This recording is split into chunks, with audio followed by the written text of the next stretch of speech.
The Uber of real estate. Now, that's a phrase you don't hear very often. I'm very excited to have our guest today, Josh Kuchar, join us. He and his dad, a father and son duo out of Southwest Florida, are taking prop tech by storm. You can't miss this one, folks. This is really interesting. They have over 200,000 users on their platform right now. If you're interested in anything about the Uber of real estate, this is the one for you.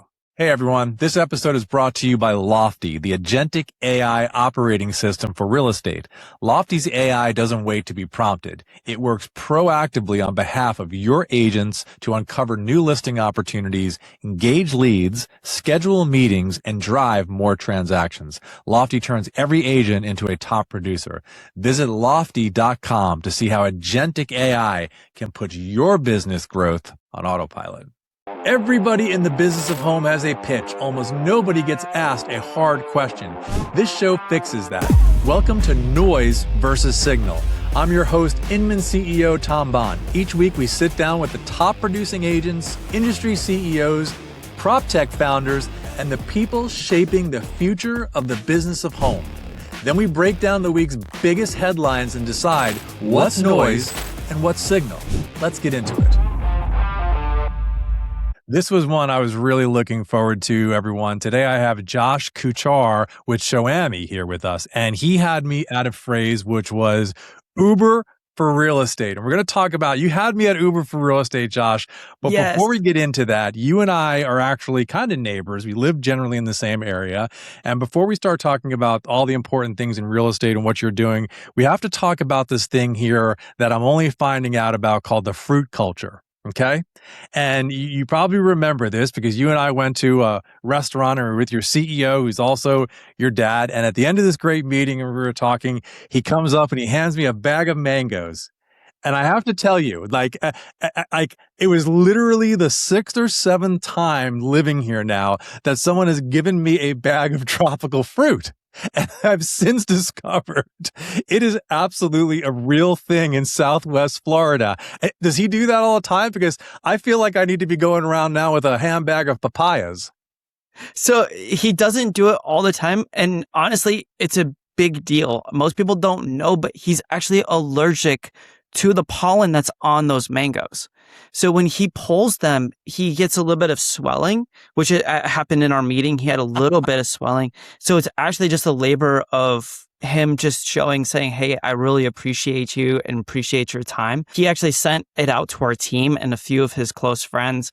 So it's just, bringing it together just kind of means a lot that he can give away those mangoes because he has a ton of them.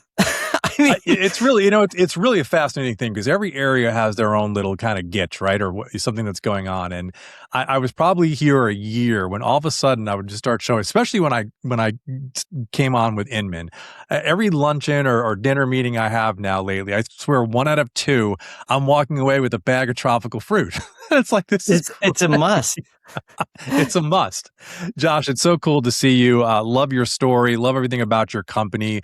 Talk to me a little bit about, because I think what's fascinating, there's so many fascinating things about what you're doing. The size of your company, the family aspects, how you got to it.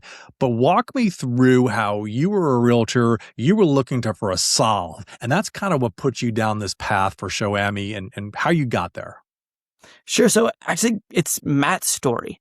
So Matt founded it. He was a very busy agent with 3 kids trying to balance that work-life balance. Went out skiing one day and he's up on the hill in Colorado. And every single time that he's on the ski lift, what's he doing? He's trying to find somebody to cover a showing in downtown Denver on a Friday night at 5:30. That is a feat in itself.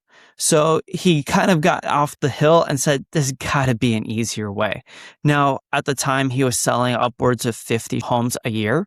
So he was a very active agent, high transaction volume. And so he just said, there's going to have to be a solution to this. And just going to somebody on my team's not going to be it. Yeah. So sure enough, that birthed Showami. And did he just come home and say, hey guys, I've nailed it. This is what I'm going to create the Uber of residential real estate? Or what did he do? Right on the back of a napkin? So he came over to, so yeah, actually it was on the back of a napkin. Of course it He was. was grabbing a beer with a friend of his after skiing and started writing down the concepts. Then he comes to me and says, okay, what's my first step? Like, how do I do this? Cause, I was in college at the time studying marketing and business. And I said, well, your first thing's to run a survey. See if there's a need for what you're building and what your idea is, and let's move forward. That survey proved absolutely true. 87% of agents at the time of the survey, this was 10 years ago, said that they were already outsourcing showings. And they were either outsourcing them in their office or trying to do exactly what he did, which is call people on the ski Wow. slopes. Wow. And so, I mean, like, this is not a small business, but it's run very leanly. I mean, you have what, 150,000 customers on this now? So we have 220,000 agents on Showami today. Wow. Wow. That is Yes. absolutely incredible. Yeah, we're really proud of our growth over the last few years. And so when you have that, you have the coverage, you have the people requesting, it's a major operation. Yeah. I mean, how do you, so like, I love this whole aspect. Like you're not large. What is it, like 15 staff, 12 staff, something like that? Not even. I Not think even. our full-time staff just hit 7. So we have 7. We have an outsourced team out of Pakistan that helps with our phone lines. And then we have an intern and Wait, we hold have, on. Let's stop right there. yeah, So your outsourced team is in Pakistan handling phone lines. That's a new one. Tell me, how does that work? yeah. No, they're absolutely incredible. So let's say you were to call Showami today, our support line. They are trained and know exactly how to help you through any and all scenarios. They have a whole Zendesk background where all the tickets are Wow. created and they just walk everybody through the system. What's really funny is when we started, it was just Matt. So he didn't outsource till year 2. And so he's sitting there as a full-time agent trying to sell 60 homes that year. And he's sitting there answering support calls. I remember going back home and there he is in the room and he's like answering these calls while also trying to write up a contract at the same time. He's like, this is really annoying. There has to be a better way to get support for not too expensive.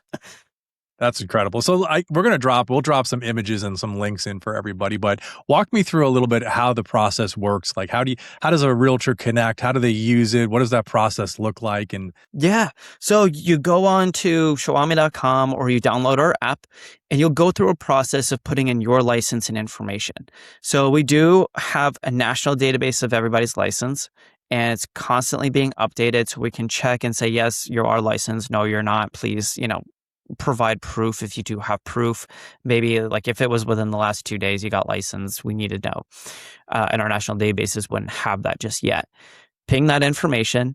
They go through and they set up their account and tell us, hey, I want to be a showing agent or I want to be somebody that requests showings or I want to be both sides. And from there, they go down the path of whichever fits them best. yeah. They can either request or be a showing agent just from there.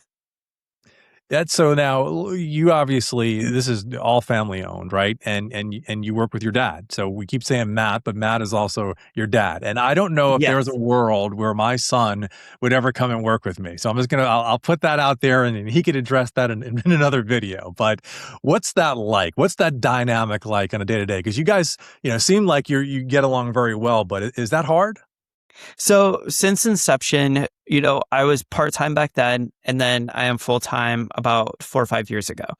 He would tell me constantly, I am not going to hire you. I do not want the complications of working with my son to involve the business. I don't want this. You're not going to do this. And then I had this great job and he said, well, now I'm going to give you an offer you can't refuse to join Showami. He's like, I don't trust anybody else to take care of these things and to grow it the way that you're going to grow it. So, and I'd proven myself year over year doing a side work and helping him with various projects throughout time.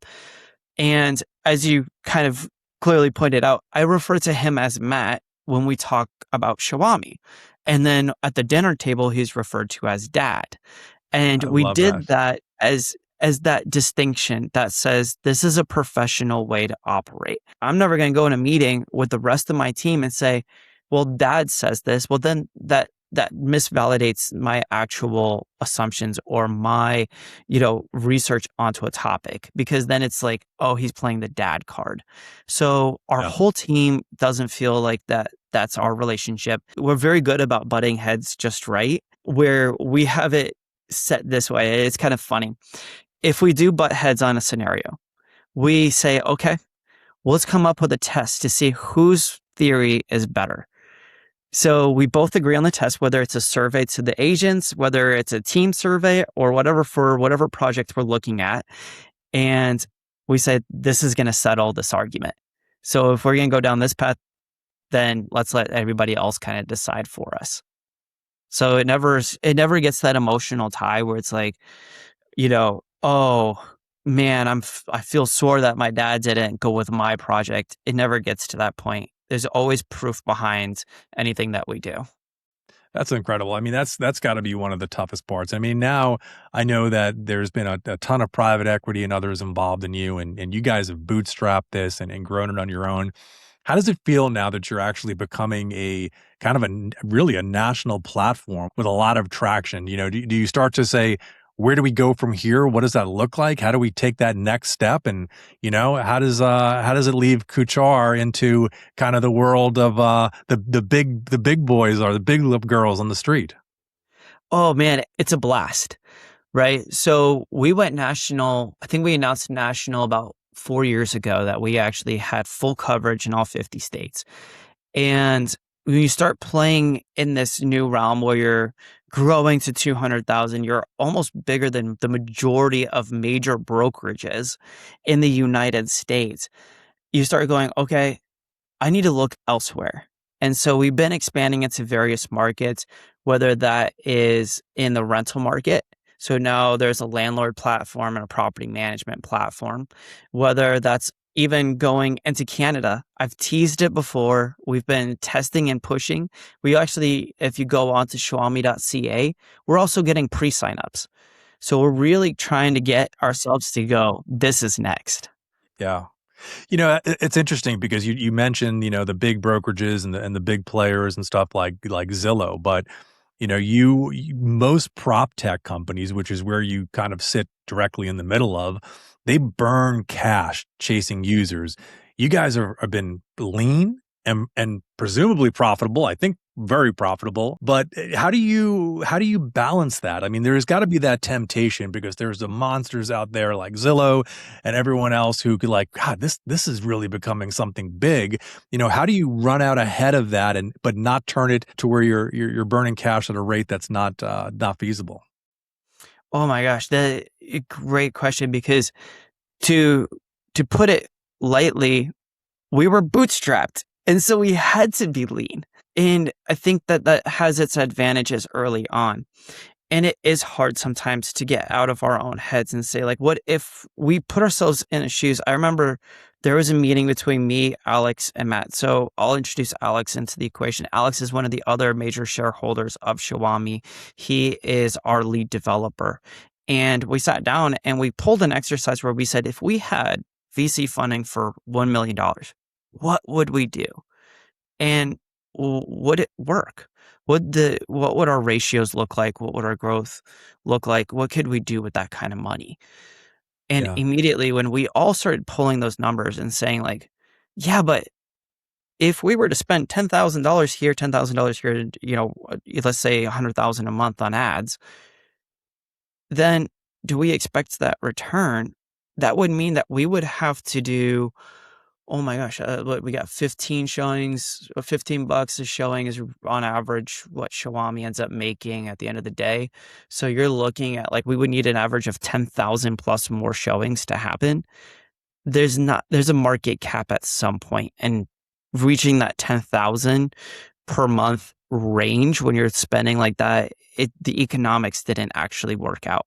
So we really pulled that and said, as a team, we said, this isn't going to be effective. It can't just be a feature. It has to be a platform. Talk to Hmm. me about that. So what have you added in that took it from just that this is a novel, interesting idea, but ultimately has a ceiling to it, and now we're trying to create more of an overall platform that is really a tool for brokerages across the North America now? Yes. So going from feature two to that is diving into the brokerage strategies and helping. And it kind of was weird when I started on Showami and I started working with a lot of brokerages, we almost became consultants and started saying, well, why are you expanding with 20 people in that market when you could just do one, supply them with additional help on your back office, supply them with showing agents, open house agents through us, and start lean and growth models. And what happened was that worked.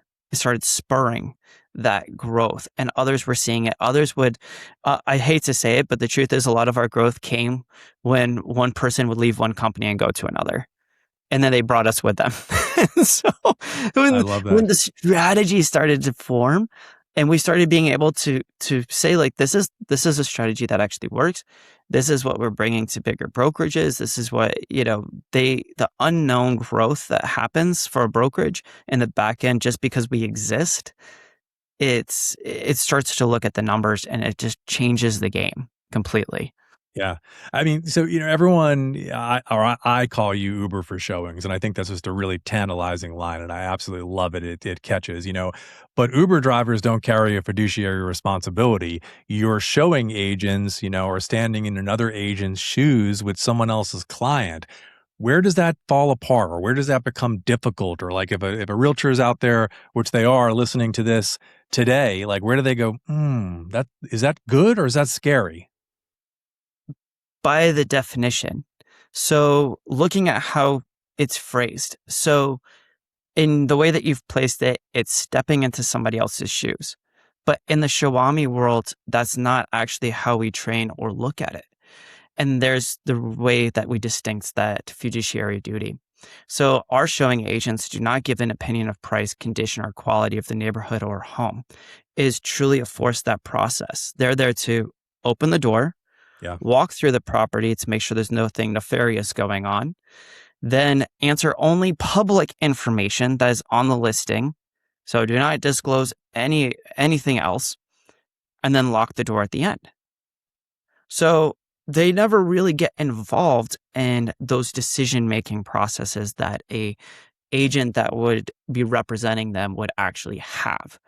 And I think that's the clear distinction. That's where Shomami is that differentiator. That's where people get a lot more comfortable with us when they know that that's the process. Do you ever get any feedback from any realtors that you're talking to? Because they're very, very passionate and opinionated, I'm finding, right? There's no lack of opinions, as I found out on Facebook just last week. But do you ever hear them say, well, you're commoditizing us? I mean, that's what happened with Uber. It just becomes, faceless, or, any of that type of feedback? That hasn't quite come up. The interesting thing is that I wouldn't say that the showing is necessarily always being commoditized. Interesting enough, and then maybe this is sort of the insights that I can give people in the industry, is the time to view the property is the actual commodity. We have actually found, and this is through all of our years of being here, contact forms being filled out where the actual home buyer comes on the platform and says, my agent isn't available. I want to pay to see this home tomorrow. So it's not necessarily that their agent isn't available to show, it's time. The time to go see the property is the commodity. That is the piece that is the most important when it comes to Showami. So, like Uber's end game, as we know, was to basically take the driver out completely. Now they haven't gotten there yet. I was in where the heck was I? I was in Phoenix, and they have the driverless cars and Ubers, which was a scary experience, interesting experience, but I'm not sure. I did it simply because I wanted to see what it was like. Right? It's something, right? I don't know that I'm comfortable doing that all the time. And then there's they had to pull them off the market recently because of all these glitches. But if Uber's direction is to be completely driverless, does the showing agent eventually become just a lockbox and verification function, and are we removing the realtor from this entirely, or is there a fear of that, or where does the end game on that? I know that in the industry, there is a fear of that, where now you've got a lot of AI competitors coming in, where they're truly just a faceless company. And you have also other systems where people are just trying to sell their home without a showing completely, right? We've seen this model come out years and years ago. Now, where we sit, we aren't fearful of the self showing, which a lot of people get like weirded out by. They're like, oh, well, Showami's just going to get the self showing route. We've actually seen that in the rental industry, and that's currently available in the rental industry. And yet it's flopping. It's actually going the opposite direction. It's creating a lot of legal issues and discomfort. I cannot tell you how uncomfortable, like as your great example of taking the Uber ride goes, where there's no driver. I'm going to go view a house. I don't, is there cameras? Right. What do I touch? What don't I touch? If I say the wrong thing, am I going to be on Facebook tomorrow? That's Simply a because great point. I don't like how this curtain looked and I criticized it. And now, because it's a self showing, they have cameras and I'm allowed to display this in public information. Is that going to be placed? Like this level of discomfort is continually coming. So as far as like our end game goes, it's definitely not in that route. Our route actually takes us into more options of what else can we do, not just agent wise, but what else could we offer that only people can go do. Do you think part of your success is the fact that your family came out of really being realtors? Like you were boots on the ground. So do you think you just have a better insight as a company overall than simply prop tech companies who are coming from Silicon Valley or elsewhere, who are approaching this type of thing? That absolutely helps. I cannot tell you how much the insight coming from a real estate background helps. And our team members on our team, a lot of them also either had family members that were in real estate that they're really close to, mostly parents. And it helps because they can bring in those perspectives and hone in and say, like, yeah, there's a genuine fear of handing off my client to go see a home with somebody else. Absolutely, there's that fear. And we run into agents that say, I don't even allow other team members to show homes for me. I Yeah. show every home myself. And I was like, great, good for you. I also am curious, do you drive yourself to the airport every single time that you have a flight? Yeah. Yeah, I, exactly. and the question then becomes like, well, I started using Uber. Well, you didn't always do that. You used to call your friend to take you or your spouse to take you. And usually that's still your first line of defense. So it's a lot of the consumer behavior drives the next evolution of what we do. So when you think about your world, who's your client, the consumer or the agent? Oh, wow.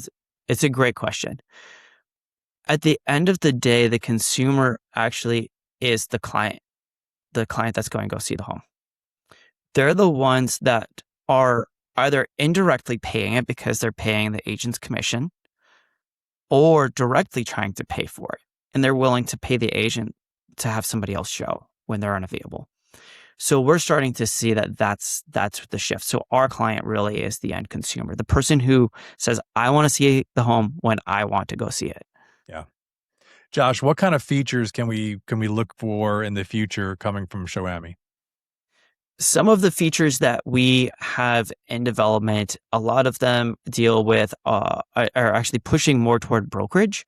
So our brokerage features are going to start expanding. Some of those we're currently in operations and working on is a full-on messaging feature for out of office help. So great example is somebody puts out a request. They're going on a cruise over the weekend and they just don't want to be checking for messages on Showami.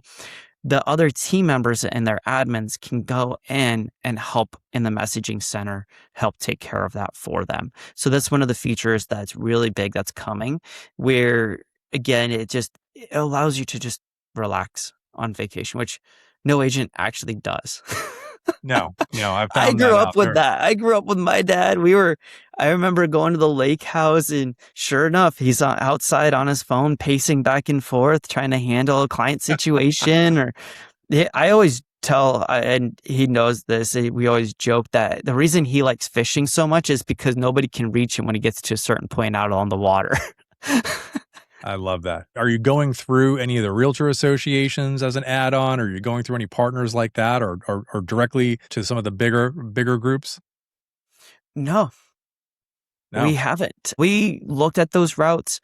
It didn't necessarily fit for either company. So we said that we're just going to be us. Now, are there resellers of Showami out there? We have, it's mostly in the property management world. We have a couple of partners that own CRMs that it makes more sense where they can actually build it into the workflow. Right. And that gives that sort of feel that as a property manager, if your team's unavailable, they can just auto push it off. I love that. That's great. Where do you see Showami in the next 24 months? Oh man, I hope in Canada. All That's right. my goal. The next 24 months. Actually, I think, we've got everything in plan and in motion to start making those moves. I think that's a huge hit for us. That's a big growth plan, is that we said, we really want to become international. We're starting to see others attempt our model, even in small capacities in international waters. And we said, we want to get there first. We want to be the big boys. We want to be the ones that can go out into other countries and say, like, even with a limited product scope, we can offer XYZ in your market. That's awesome. All right, Josh, this is the fun part of all of our segments. Is one of the things we like to talk about is signal or noise. So I'm going to throw out a couple topics out there, and you're going to tell me whether or not they are in fact signal. They're envisioning something in the future that is real, is happening, or whether it's noise and something that's just kind of background, and everyone will get past it, and we'll all talk about, hey, do you remember those days when Zillow and Compass sued each other every other week? Right? So here we're going to go. All right. Signal or noise. The first one, VR and Vision Pro Tours replacing the in-person showing. Signal or noise? Noise. Noise. Why? All right. So it will only end up taking about less than 1% of the actual market will buy from a Vision Pro. And honestly, having gone through the most recent home purchase, I can attest to the fact that I needed an in-person showing. They beautified the first showing. And then on my second attempt, we found out that the pool had flooded and that there was no drainage put into our area. So by going simply in person and not having relied on like a VR showing, I would have never have seen or experienced that. Excellent. All right. Zillow versus Compass. I had to ask it. Signal or noise? I'm going with noise on this one. Noise. All right. I agree with Yeah. you. I think it's noise too. How about private listings in general? Is it in signal or noise? Where's that headed? I think private listings, I think it's still staying as a noise. I think the way that it's being sort of promoted, that eventually it's just going to end up fading because access to seeing homes is huge. The people want to put their listings out there. There's always been a market for people that want private, but in general, I truly believe that majority will always rule over the minority of votes when it comes to this sort of mentality. All right. Signal or noise? The solo agent going extinct and everyone folding into teams. Interesting enough, I didn't see that one happening. I thought it was actually the reverse was going to start happening. Ah. So I thought we were going to go from teams to more solos. And that was sort of what I was looking at as far as some of the signals that I'm seeing is the Yeah. opposite direction, where one Yeah. agent can start taking on more. So I think that ties into what I was going to tee up next, which is the agent as a media brand, signal or noise, because I think that's actually becoming more important than the brokerage. But I'm curious to get your feedback on that. It's absolutely true. Signal. I Signal. think more and more the agents are truly becoming their own brand. And that exposure, that constant reminder that you're still in that market, that you're still doing hard work, that you're still the person that to go to for answers, that's going to be top of mind. Last thing I'm going to ask you, we're coming up on the 30 minutes here, is everyone's going to sit on the sidelines until rates drop significantly. Signal or noise? Define significantly. I think we need to get down below 6%. So call it 5.5. I would say if that was to happen, absolutely the market would just explode. Right. Market would But I explode. truly believe, and I know this is really interesting, I think we're about to go through a 2-week to 3-week explosion coming up right now. Talk to me. Why is that? Those closings will happen in August. So we've just got everything kind of settled with the Iran war. So now all of this major amount of uncertainty that people were having in the job market and in their retirement money, right? So we've got investors that were watching their stocks go up 5%, down 5%, up 5, every single day, these huge shifts. Now with stability comes the market again. Now that they feel like their jobs are more secure, they feel like, okay, things are calm again. Now I can look at moving, because I can tell you from what I've been seeing in the market, especially a lot of people that I've been talking about applying for jobs, is these companies would post a job and then go silent, absolutely silent. And I was hearing this over and over again. It was really interesting. And the reason being is that because they were so uncertain. Yeah. Well, 2 days later, we're back at war again, or the oil prices spike, this and this. So not trying to dig into politics, but it does influence the market. And 100%. so I believe that now that we're seeing this shift, or really this sort of calmness, that's going to bring buyers. And especially end of year, end of summer, this is the time. And traditionally, based on our data, these next 2 weeks are typically the 2 weeks that we see a large amount of showings happen in Showami, which means within a month, they'll close. From your lips to God's ears, Josh Kuchar with Showami, the Chief Revenue Officer. Thank you so much. If you want to contact Josh, his company, we're going to drop it here below. If nothing else, you will get a bag of mangoes. Keep doing great things, Josh. We appreciate you coming on today. Tom, I appreciate your time. Thank you so much. Thank you.